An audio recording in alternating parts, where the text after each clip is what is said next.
Амбасадорот Иво Орав одново ја критикуваше Македонија дека има сериозни проблеми на патот кон Европската Унија.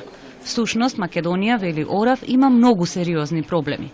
Тоа значи дека земјата може да ја изгуби препораката за почеток на преговори, ако до 31 август, кога ќе биде затворен извештајот за напредокот кон Унијата, не се случи нешто позитивно. If there is nothing positive, then we cannot just create something artificially. In recent week, we have seen few positive things. One, that President called Security Council meeting here, where all the political parties were present. Second, the protests over the weekend, they were peaceful. There were a lot of risks that they won't be peaceful, but they were peaceful. Congratulations.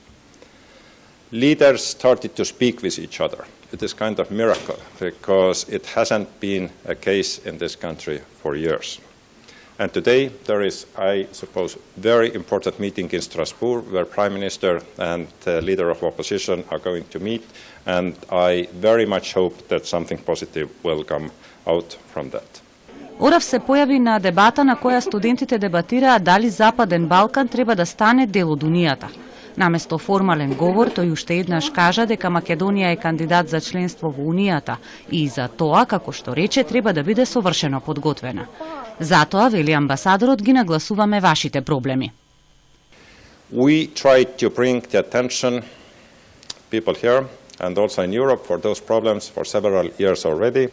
And in October, in our progress report, we tried to remove all nice words, and we were highlighting the issues like they are.